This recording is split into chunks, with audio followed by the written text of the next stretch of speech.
Hello, everybody. It's Katie Austin here, and welcome back to episode 3 of Austin AF.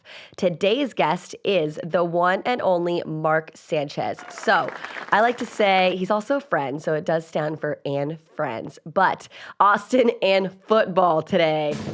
Kind of cheesy, but hey, it works, and we'll figure out a different F every time a new guest comes on. So today I'm talking to Mark all about his recruiting experience, how he went to USC, because I did too, and kind of relate to him on his college experience, fight on. And then also I really want to talk to him about changing career paths, because I think, after you finish something like the NFL and you've kind of been known for something like football your entire life, you kind of have this sort of identity crisis and how he really switched career paths. So I want to talk to him a lot about that. I also want to ask him if he thinks NCAA athletes should be able to get paid and be paid for their name and likeness. So that's a huge thing that we're going to talk about as well. So stay tuned. Also, I have a little surprise things that we're going to talk to him about and also bring out some nachos. So he's going to be here in just a second.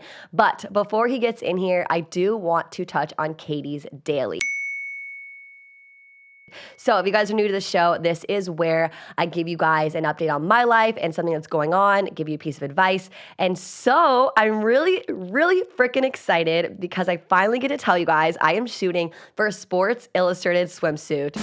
I'm so freaking excited. And even saying that right now, even 2 weeks after knowing, it sounds insane to say that I'm shooting for Sports Illustrated Swimsuit. This has been a dream of mine ever since I was little, and I think every other woman's dream out there as well. And so I just want to tell you to follow your fucking dreams, because things can really happen if you go get after it, you put in the hard work, you put in the time, and you manifest it. So for me, I actually auditioned for Swim Search. So basically, if you guys are unfamiliar with Swim Search, it's where Sports Illustrated Swimsuit in 2017 allowed everyone online to basically audition, make an audition tape, and go through all these challenges and contests online, and they choose 6 girls to be in the magazine from online. So basically, it's like an open casting call, which is like very unheard of for Sports Illustrated Swimsuit, because usually it's like through the agencies, yada, yada, you get it. So basically in 2017, I put out my first video. I didn't get it, obviously. My video was shit.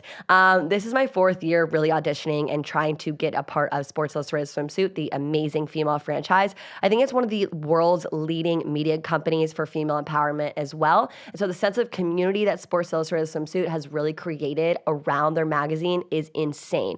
So basically in August of this year, I hired a videographer, one of my friends, Andrew, and I had this idea in my head for months, and I was just so nervous to go through with it because it's really scary to put yourself out there online. It really, really is, especially if I have, 315,000 followers on Instagram, and I put myself out there and people know that I didn't get it. That would really hurt my ego, honestly, and it's hard being so vulnerable. So I decided to get after it, and part of my tape was you miss 100% of the shots that you don't take. And it's so freaking true. It's a cliche quote. We all know it. And I just wanted to say I'm so, so grateful to finally be a part of the Sports Illustrated Swimsuit family. I shoot with them May 3rd through 8th. So stay tuned. I'm shooting with UTSI, and it's just been such an amazing experience meeting the other 14 finalists as well. And so I'm really, really excited. And if you guys have been following me on Instagram, I've had so many exciting things happening to me lately in the past 2 weeks, and I feel very overwhelmed. So in Katie's Daily, I also wanted just to kind of talk a little bit about mental health and something that I'm going through personally as well, because obviously all these accolades and accomplishments, my new talk show, Sports Illustrated Swimsuit, moving, all these things, amazing things are really happening to me. But of course, I want to be real with you guys, and I'm always going to be real with you guys. Of course, with all these things, I have heightened anxiety, and I'm nervous for Sports Illustrated Swimsuit. I mean, come on, who wouldn't be nervous to shoot with UTSI? And on top of that, I'm dealing with something that has really gotten to me so much that I had to have therapy for it. And so I started therapy for something, and I'm new to therapy as well. But first off, I recommend it for every single person who's not even going through something. It's just amazing to keep up with your mental health. And I was talking to one of my really good friends about this particular relationship and how I'm just really, really unhappy about it. And basically, it's really taken a toll on my mental health when all these amazing things are going on in my life, but I can't stop thinking about this one thing. And it's really gotten to me. And She said to me, and this kind of sounds a little bit out of context, and this is only episode 3, so I'll definitely bring this up a little bit later. Maybe episode like 10, I'll actually tell you what's going on. But she said to me, it is okay to change your mind. And I just wanted to really make that known for whatever you as a listener going through whatever the fuck we go through in life. I want to make that known to everyone. It is okay to change your mind, whether that's relationships, whether that's career, whether that's moving jobs, whether that's location, whatever that is. It's okay to change, and change is really good. Change is how we grow, and especially in your 20s, you're gonna change a lot. And for me, if I had to look at my career paths and my trajectory of my life, I had a freaking clothing line. I had an app that failed, not my one now, but an old app that I did in college, and I had so many different weird jobs on the side, and I always would like get to a job and be like, I really wanna do this, mom and dad, and then 2 days later, I'd change my mind. And it's always really gotten to me that I want to change my mind so fast. But at the same time, it's okay, you guys. You guys can do whatever you want in life, and you can experience new things. And that's the beauty of your life, is really trying everything and figuring out your passions and what you want to do. Also, knowing that it's okay to change your mind has really helped me forgive others. And so I want you guys, if you're not really thinking about yourself, about changing and changing your mind, then think about the person that you're maybe angry with right now, or think about another person that has changed their mind and you feel a little animosity towards them. Let them grow. Let them figure out what they want in life, because it'll help you forgive them if you come to terms that change is good for them as well. I hope this is making sense, and I really wish I could share the context with you guys, but I just think it's a little early. So I will share that a little later on. I just did want to note on that, whatever you're going through right now, know that it is okay to change career paths, change your mind about whatever it is in life. Anyways, okay. On the note of change, Mark Sanchez is about to be here. I think I heard him walk in the door of our main office studio. And again, we're going to talk to him about changing career paths and changing his mind about football. So without further ado, Mark Sanchez. Oh my goodness. Hi, welcome to Austin AF. Austin. Today, it stands for Austin and football. And friends. And friends, you're my friend too, so hey, it counts. And forever. Hi, and forever for fourth and forever. That's what it is, fourth and forever. Yes, ma'am. Hell yeah. So we have Mark Sanchez in studio today, and I'm really excited. We actually met, when was that? Last year at the Super Bowl? Year, Pro Bowl. Pro Bowl. Pro Bowl. Yeah. And I actually remember very distinctly, we met right beforehand, and you're just a very chill dude. You're really like easy to talk to. I just felt like we're friends, like the USC connection. And I was holding the mic. I have a video of it actually.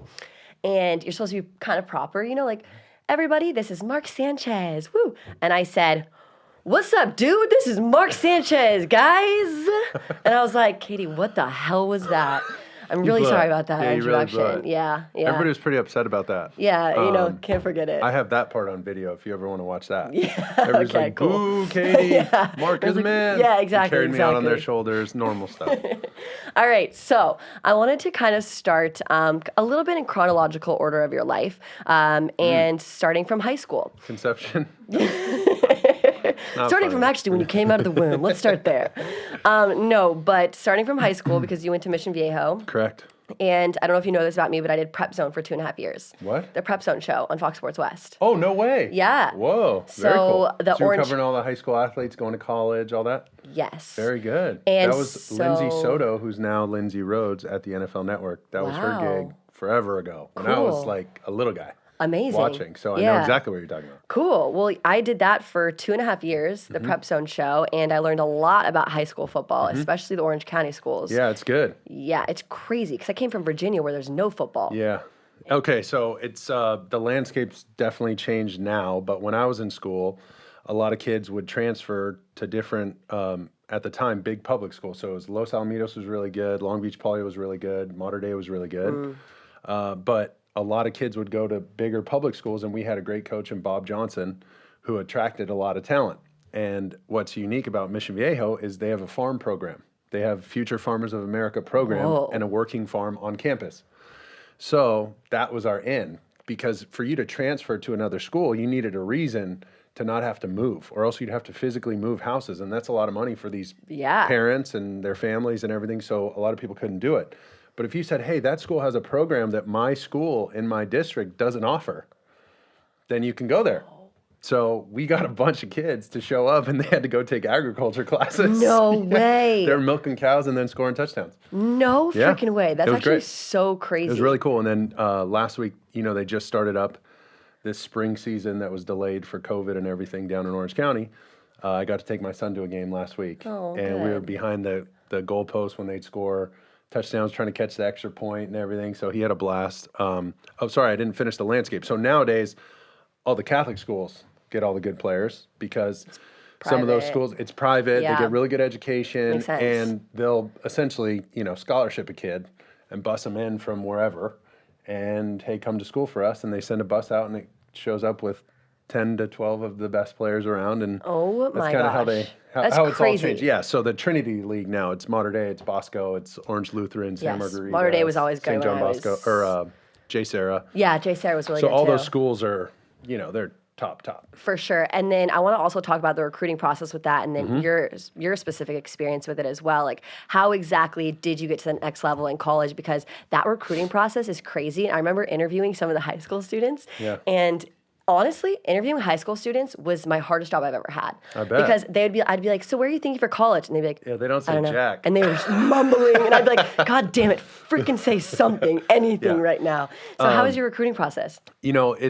I was very fortunate to have, my brother, both my brothers, my dad helped me out quite a bit. And then to have a high school coach who had all the contacts with, he was a big time coach for a long time. Both of his kids had gone through that process, played high level in college and then in the NFL. So I was very blessed to have that connection with Bob Johnson.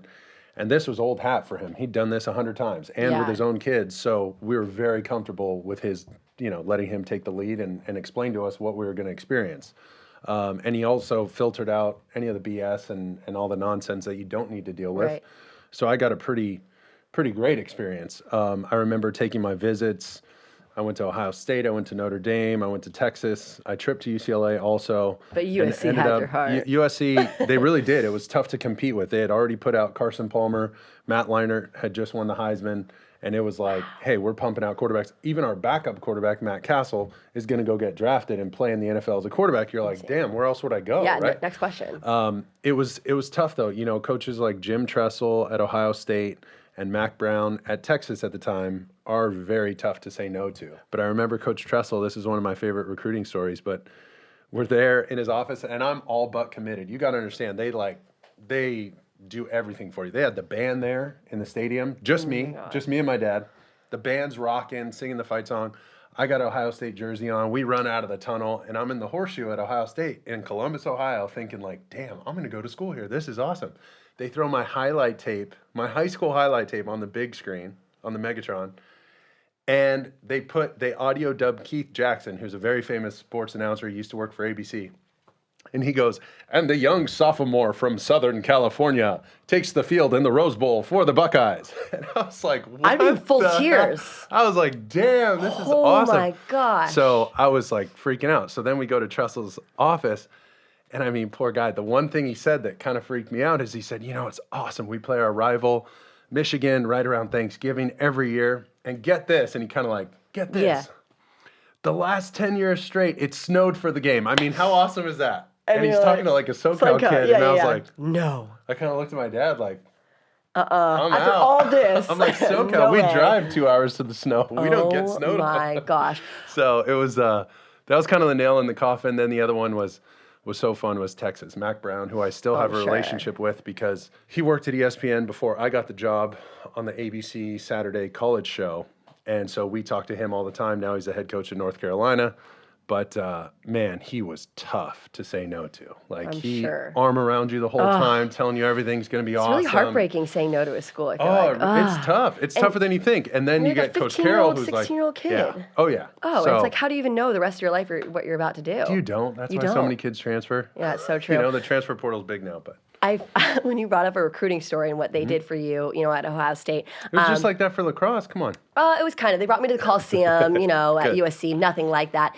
But I have this recruiting story that when you were saying it reminded me of it, and it's a little bit raunchy. So I was friends with one of the football players at USC. He was a wide receiver, and we were talking about how we got to school and like our recruiting stories, and he was telling me, by the way, this is totally hearsay. I don't know if this actually happened, but apparently when this guy was coming from Florida school, he was like, what's your dream girl? And this guy who was recruiting to USC, who ended up going to USC, was like, brown hair, foreign accent, fat ass. Picks him up in that order from the airport. I have no idea. And in the back seat was a girl, a Brazilian girl who barely spoke English. Wow. Yeah, and I don't know if this is true, but that's what I heard. Anyways, so the football recruiting stories can be really freaking Wait, so you're crazy telling sometimes. Me that schools that recruit these kids may use females to attract players? Oh, that's nuts. Are you kidding me? I don't know how like sell. innocent your mind might be because you might have had a different experience. But when I was there was a full-on recruiting experience that used females, which I am so against that I can't even tell you how against that I am. But yes.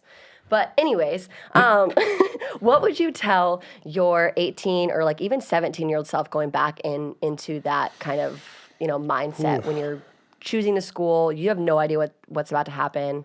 Yeah, I think one of the most, one, I'd say great choice because I loved where I went. I love the way things turned out.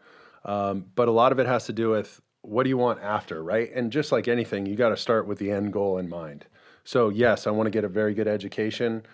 2, where are you going to spend the rest of your life? Yeah. Like, do I plan on being in Columbus, Ohio? Maybe, maybe not. Do I want to live in Texas for the rest of my life? Maybe, maybe not. And that doesn't mean if you go to that school, you have to live there. But it helps having that degree from a local area.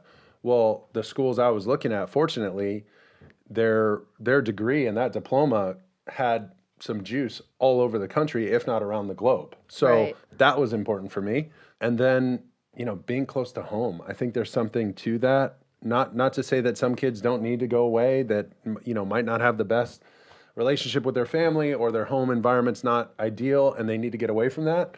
That's all well and good. I was fortunate. I could come an hour away. So nice. And if I ever got homesick, like I did my redshirt freshman year, because everything changes. You're not the starter anymore. You're doing scout team work, and you get a little homesick. So I could just drive home, take all my laundry, have everything washed, and come back to school.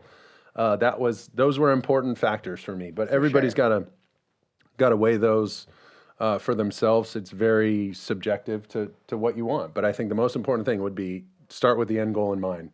Your education. Okay, do I want to play pro football? Absolutely. Okay, does this set me up to do that? Right. And if that place checks those boxes, go for it. I think my also biggest piece of advice is never to sign with a school for the coach and the teammates, because a coach can get fired or hired somewhere else, and the teammates can, either transfer or leave. And I think that was my biggest thing when I was choosing a school, is making sure that my major was still good. Like, is a little different because there's no past, next level for lacrosse, and football is a little different. But definitely, when you're talking about, that coach hugging you, you never know what could happen to that coach next thing. Absolutely. And you're so impressionable as a young kid like that, right? Like you believe you're hanging on every word that the coach says. So it's important to have somebody like your parents or, your guardian or whoever's helping you with that process. They have to be, emotionally detached, right? Where they can make, they can sift through any of that emotional pull on a young kid that's like, oh, sure, coach, I love you. Yeah, for sure. Like, I'll sign right now. You're like, whoa, hold on, let's go back and talk about this. Because you come down from this, like, this mountaintop experience after every visit, right? Every visit you go on, it's like, oh, I'm going there. Yeah, like, I can't imagine how these coaches do it. They got to put their whole family and life and livelihood on the line every time they're talking to a 16 to 18-year-old kid. Come on, that's crazy. That's tough. Nuts. Okay, so now you're at USC. Just kind of as an overall experience, what was your best memory? Is there one memory that sticks out to you playing football there? It doesn't have to be involved in anything else, but just playing football there, like any memory that sticks out to you? Graduating was huge because I promised my parents I would. I declared early. I had another year to stay. So during that spring, so about now-ish, I was training for the combine, getting ready for the draft, and taking classes, which was tough. Very unheard of too. Yeah. I feel like most guys. It was hard. Just they kind say, of hey, I'll go 3 back. years and like, okay, maybe I'll go back later. But it's tough, and I couldn't imagine myself after signing.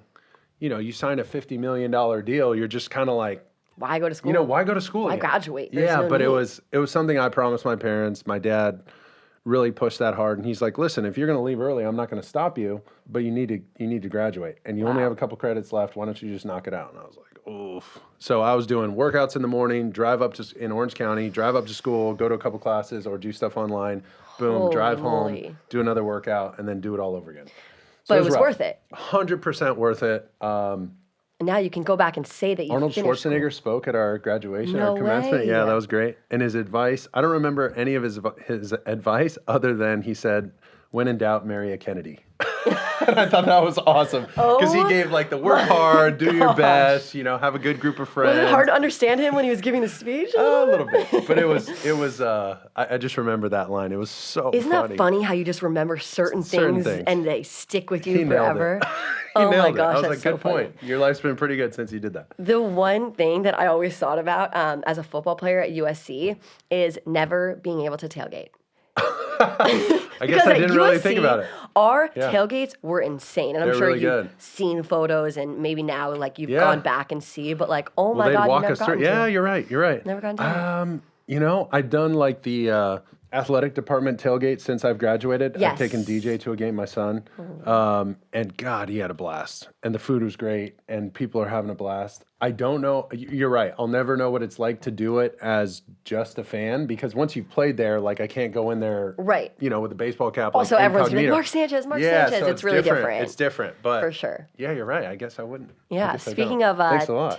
Just try to rub it in. Speaking of tailgates, we have my favorite tailgate food, which is nachos. We're going to make. Mark, what is your favorite food, and do you cook? I got a funny story about that. When I was in school, I had a job at Phil Traney's in Long Beach, which is a restaurant I love very much.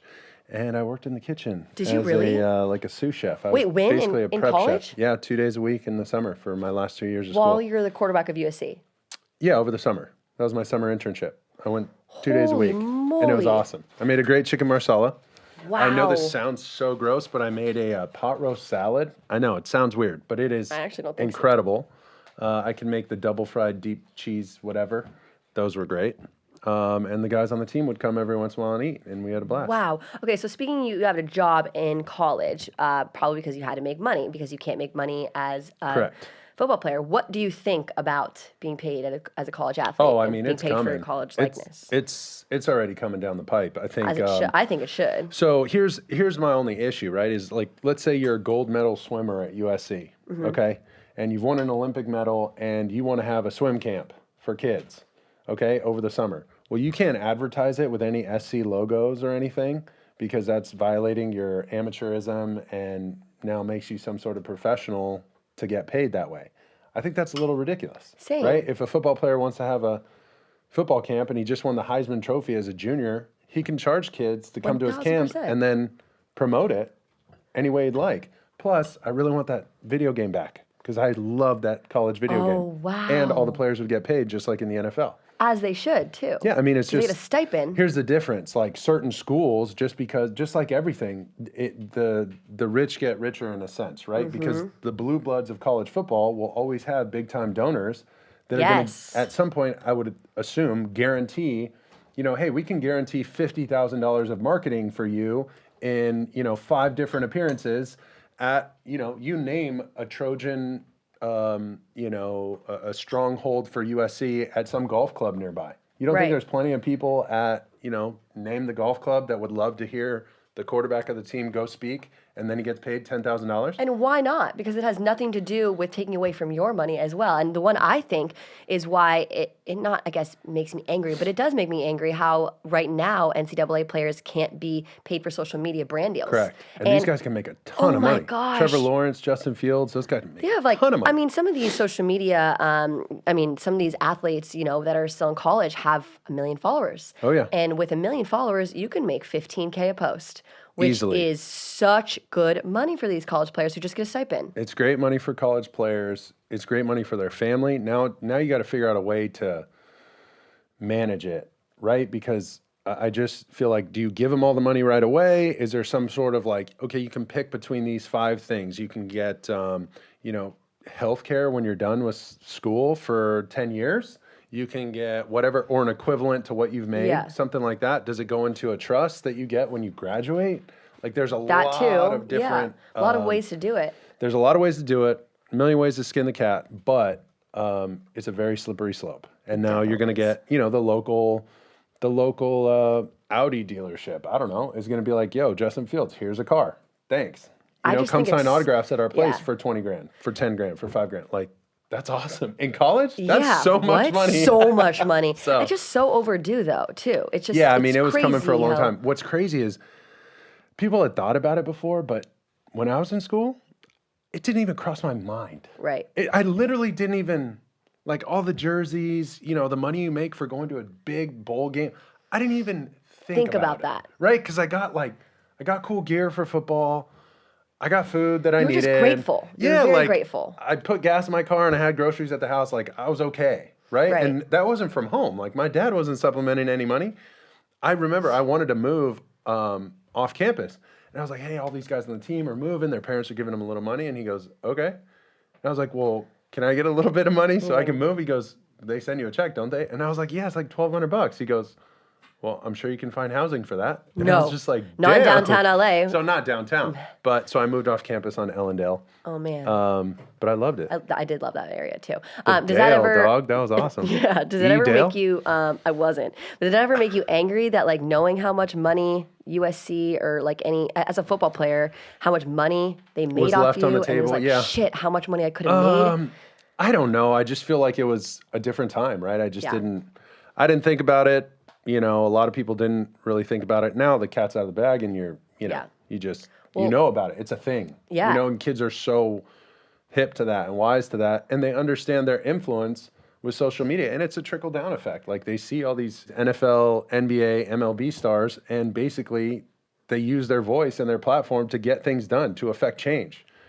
And now these players realize, damn, I got 1 million followers too. Why can't I do that? And there's no reason they can't. Especially those Sierra Canyon guys, the high school basketball players have even 1 million followers. And I think, a lot of even the high school and the college football players, they look up to people like Juju Smith-Schuster and Chase Claypool. And they are killing it on TikTok right now and growing a massive social media following because of how active they are on social media. No doubt. Which is like, of course, athletes should be paid for that in college, in my opinion. And it's crazy because all of these companies are finally arising because they're banking on the fact that college players can be once paid. 100%. And the tough part, I guess, the only underbelly of that whole thing is high school is going to get a little shadier, right? Like you're going to get like these marketing agents.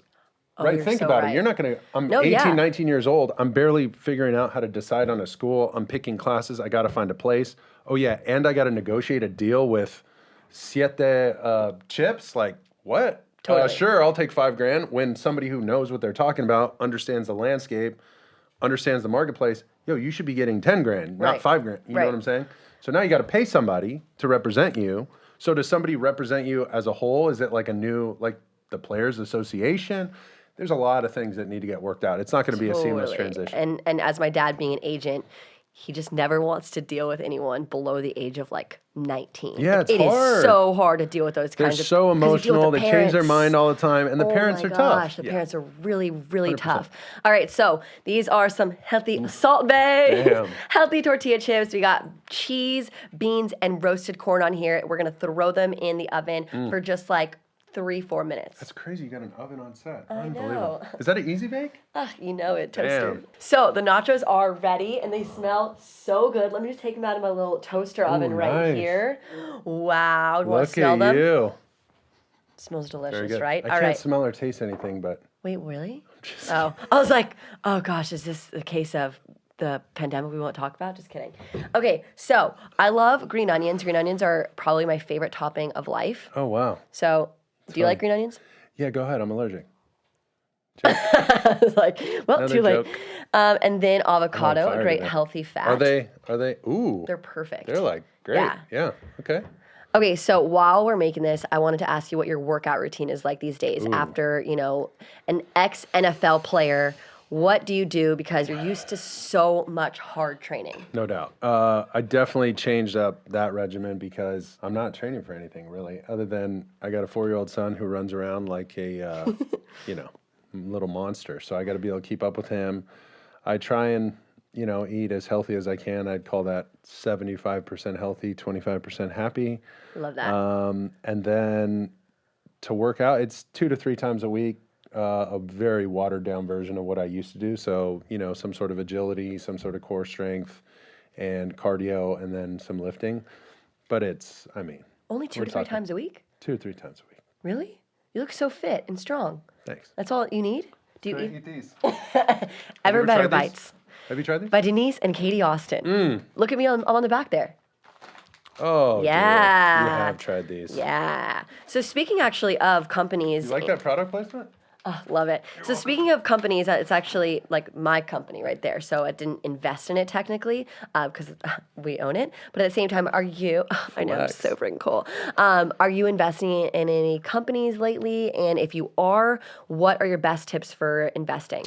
Yeah, so I think one of the most important things before you invest in anything is getting a good understanding of what the product is, what their goal is, and the landscape, the marketplace.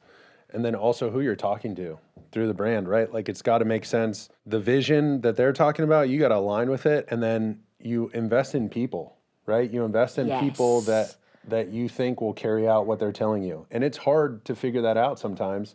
Sometimes only time will tell. Obviously, don't invest in anything like that any of these private company or private equity investments, you can't put money in that you're not willing to walk away from. Right? So if somebody's saying, hey, put in $100,000 and you're like, ooh. You have to be willing to lose it. Yeah, just basically straight up throw it in the fire. Yeah. Like, can I light $100,000 on fire? And that's hard. That's hard for anybody to say. I don't care how much money you have. That's a lot of money. So when I look at these opportunities, whether it's hyper ice, the compression ice technology, or that vibrating roller, those kind of people, I invested in that because of Anthony, because of the guy who was running it. I thought, not only did he sell the product well, but he believed in the product, and I actually used it, right? Yes. So that's the other thing too. If you align with the product's ideas and their, mission statement, and you use it, like it's hard for me to be like, yeah, go drink this drink, but it really sucks. That's hard. That's can't do really that. hard for me to You do just that, can't. right? Even if I think it's going to make $1 million, Right. it's just like, God, I feel like such a cheese ball. Like I'm a total phony if I say I like this and I don't. You're also a personality, so you have influence on other people doubt. too. So if you say drink a product, people are gonna be like, "Oh my gosh, Mark Sanchez is in this company. I have to buy it." So you're not just an investor. 100%. And that brings up a really good point, right? Being able to differentiate the two because there's some sort of influence there, understanding that maybe you don't put in $100,000, but your influence on social media, whether it's posts or reposts or anything like that, content you create for a brand, that is equivalent to money to them. Yes. In some ways, right? Because that takes away from their marketing stuff that they need to spend on. And instead of you having to go, hey, here, give us $50,000, well, maybe you give us $25,000 and you give us $25,000 worth of content that we can use, posts, whatever. Exactly. Right? So that's an important, aspect of it. And if you can do that, go exploit it, use yourself, not? use your brand, use your platform, because that's really what today is. I agree. Something to note about that, though, is I've known a lot of companies that have massive names behind them, but still fail because they don't have good marketing, good branding, and they could have the biggest star in the world, but just because they have the biggest star doesn't mean that they're going to sell product. A company that's actually doing really well at that is Super Coffee, and basically they have massive names behind them, but they're doing so well also with marketing, branding, everything else, and they're getting into so many stores. So like you still do have to be careful sometimes about like having those big names because it doesn't always work just because you have the influence. 100%. And the two guys running Super Coffee have done a great job, I think, marketing and strategically identifying people that align with their brand, right? So very important. They're not out there just, throwing darts at a board like, oh yeah, that guy could be great. Well, we don't know if he even likes coffee. We don't know if he likes our coffee. Is he down with us? Is he one of our kind of guys? Are these people I can go kind of like hang out with? Do we agree on some stuff? Exactly. I thought they've done a great job. I thought Toasty did a pretty good job. I thought, gosh, what else? There's a mezcal company that I was name drop every company you're posting right now. Compante Mezcal is a pretty new one that I just jumped in. Why don't you bring it? We should have been drinking that. I know, love I should have. mezcal. I got to get a bottle. At 10 a.m. Let's do it. That'd be a hell of a show. They're shipping all the bottles in right now. They just signed a distribution deal here in the U.S., but it's a product made in Mexico, obviously. So we should get that going soon.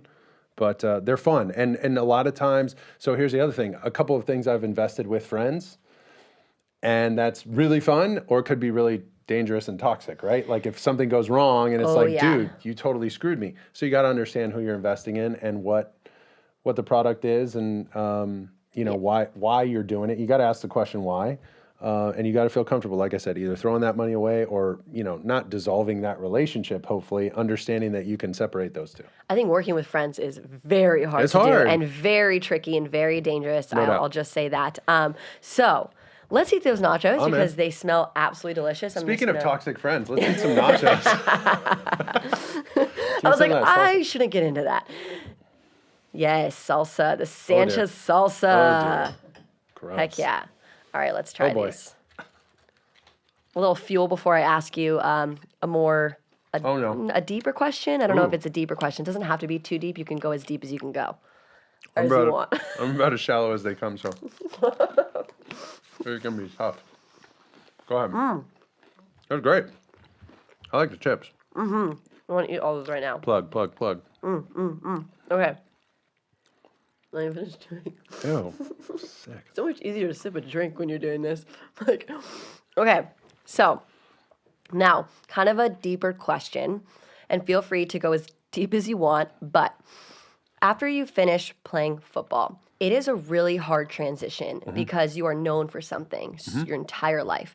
And on my personal level, it's not even close to your level of being so much as an identity. But after I stopped playing lacrosse, my entire life was lacrosse.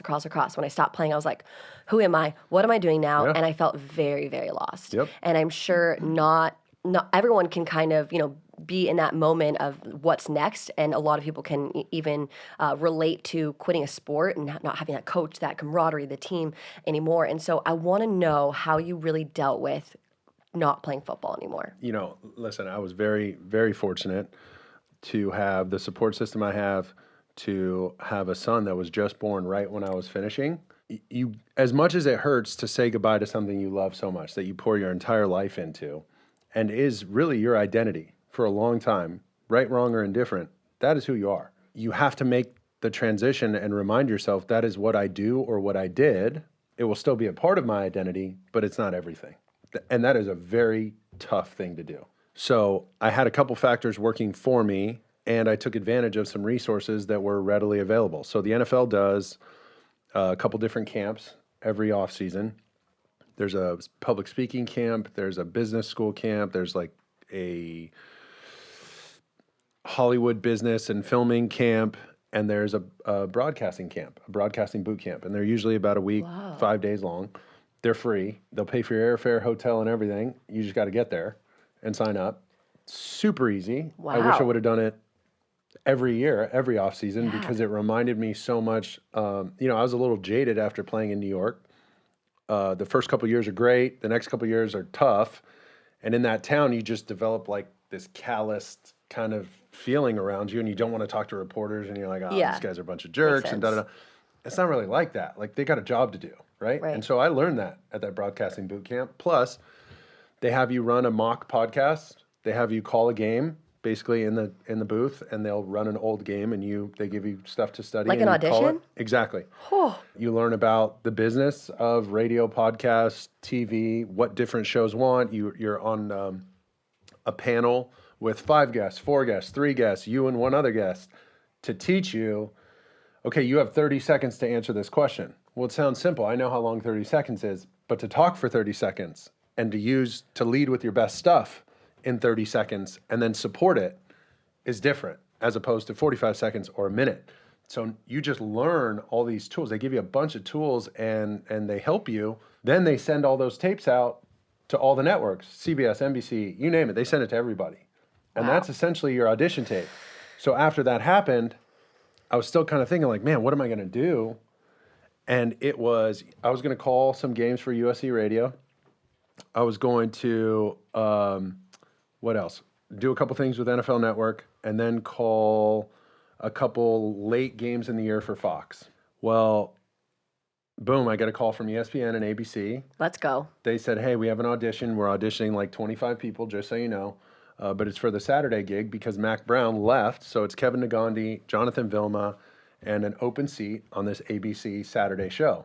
And so my agent, Dave Dunn at the time, is like, you should go to the audition. You're not going to get it. So we'll have all these other things lined up, USC Radio, NFL Network, Fox. But just in case, we'll see what happens. You should go for the experience. So I interview with Matt Berry. We talk some highlights. I mean, it lasts 15 minutes, not even. Wow. I think and he's like maybe sold. Like a 7-minute segment. Well, I didn't know that. 2 weeks later, they called and said, hey, you're our guy. So I was like, whoa, what do I do about all this other stuff? My agent's like, no, this is it. This is a big gig. And so then I got like really nervous. And he's like, it's for college though. And I'm like, damn, I don't know a lot about college anymore. I haven't been in college in 10 years. There's no more like Big East in college anymore, right? Like the conferences have changed. It's not the Pac-10, it's the Pac-12. Like it's very, very different landscape. Guys are transferring in this portal. Like it's a whole new world. So for the 2 months leading up to this gig, I'm drinking college football knowledge through a fire hose. Just like, oh dear. But I was so fortunate and so lucky to have Jonathan Vilma and Kevin Nagandi my first year. Now we're with Booger McFarland.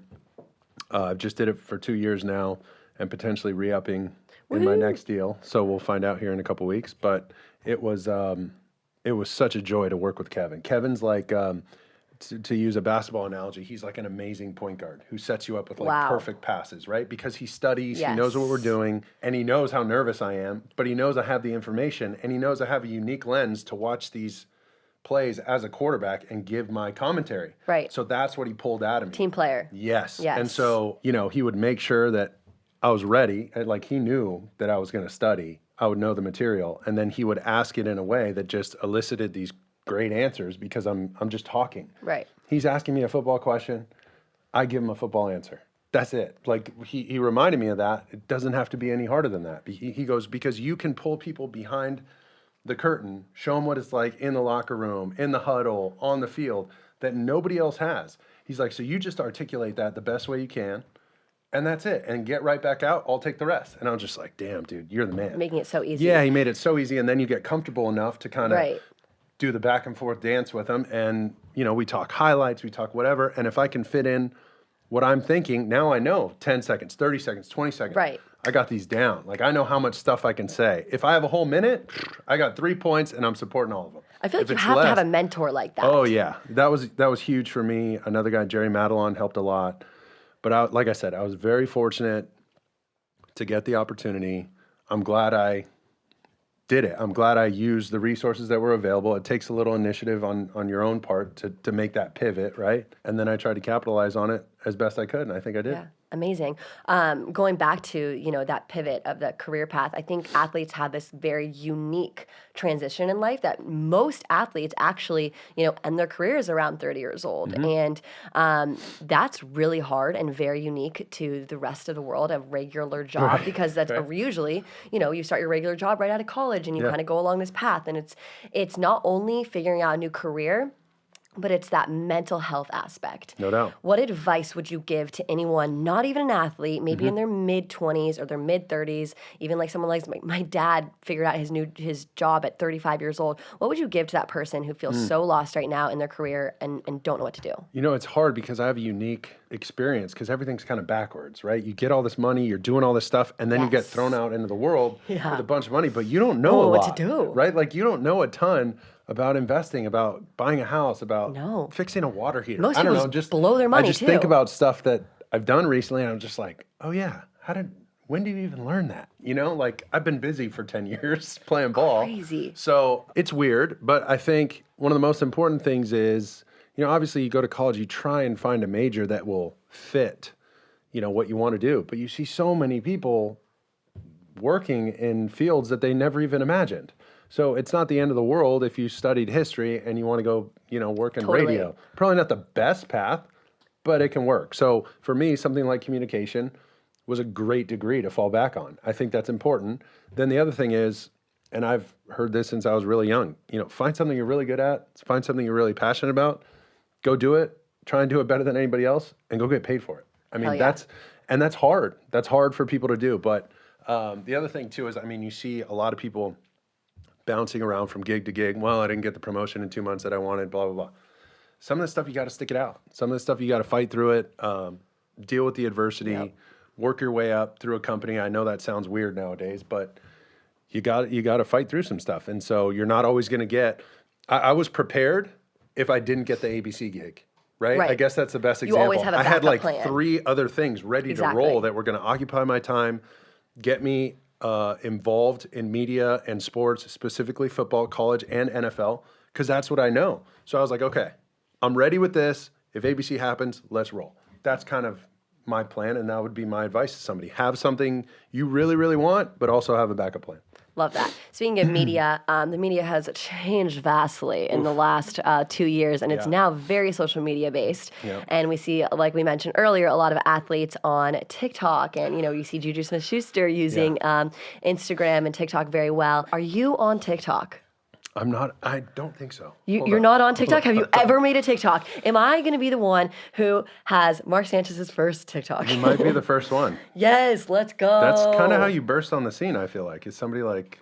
You got to get onto it. You're only a year and a half late, but it's not too late. It's fine. All the dances on there are hilarious, and I feel like a lot of college players are on TikTok now. I saw one the other day. So people send me like the links to them because I can't just go on. They can't send them. Can you send them like a DM on Instagram to other people? No one really DMs on TikTok. Noted. Yeah. It's weird. Don't do it. Don't embarrass me in front of my friends ever again. Thanks. Let's see. It's the first one that comes up. TikTok. Oh, he doesn't even have the app. He's downloading it right now. Wow. Do you want to make a TikTok? Sure.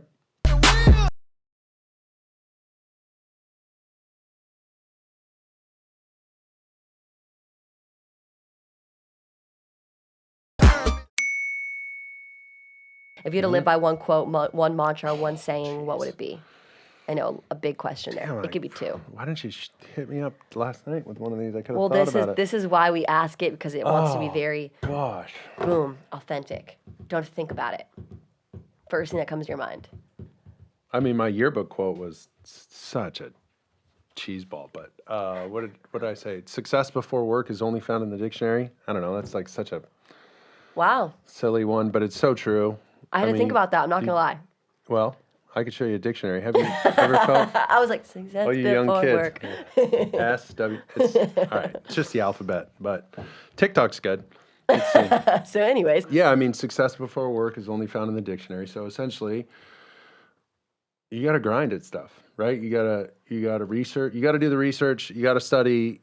You got to get yourself in a position to be successful. And that doesn't guarantee success, right? It doesn't say anything in there about just because you're prepared doesn't mean you have success, but your chances are going to be obviously much higher. Maybe it's not the right path. Maybe the door gets shut right in your face. That's fine. But at least you were prepared and you use that same, it ends up being the process over the result, right? It's got to be like a process-oriented focus, I think. And that's, just because you study really well and, you're prepared for a football game, it doesn't guarantee that the other team isn't just better, right? Sometimes you just get your ass kicked, and that's the way it goes. So I think that quote's lived with me for a long time, and that's the other thing too is I remember this from Coach Carroll: treat everybody well, everybody with respect, right? Because you never know, right? It could be the janitor, he might be the CEO, she might be the CEO, whatever. It doesn't even matter who they are. Exactly. It's just treat everyone with kindness. Everybody should be treated equally. Another big thing is thank you notes. Handwritten thank you notes go so far. I can't. They're a complete relic right now and an absolute artifact. When you find one, you're like, oh my God. Yeah, you're like, thank you so much. I don't even I'd rather not even get a bottle of wine or something, like somebody send you a gift basket or something. But when somebody, because if you've written one, it's like, oh, I got to write this thank you note, but it's important. Right. And so when you get a handwritten one, it's like, damn, this person sat down, took 10 minutes, thought about me, explained why they wanted to thank me for something I did for them. That was awesome. So Gen Z doesn't even know what a thank you card those is. are, if you can get on thank you notes, I'm telling you, you'll go a long way. I actually agree with that, and so would my mom. Okay, so now we have come to our absolute last segment. I don't know if I should even ask you these, but so basically they're like hot seat questions called No Filter. It's where you get real, and it's a hot seat question, but I'm going to give you 2 to choose from because I feel like it's a lot. Okay. Dare. Truth. Hello? And by the way, I ask everyone a very hot seat question. So who is your least favorite teammate, or who is your least favorite person you've had on your Fourth and Forever podcast? Dude, I can't say that. So you're saying you have a least favorite person? You want to come on the show? I'll give you my worst guess. You can make it a joke. Let's see. The only person who will take this well is Scotty McKnight, my best friend. But he's been on the show. Cop out. Okay, I'll take it. Fine. All right. Well, Mark Sanchez, thank you so much for coming on Austin AF. I mean, you gave an answer, so I guess that counts. But thank you so much. You're an absolute legend, and I will be sending you a thank you card. Oh. Bye, guys.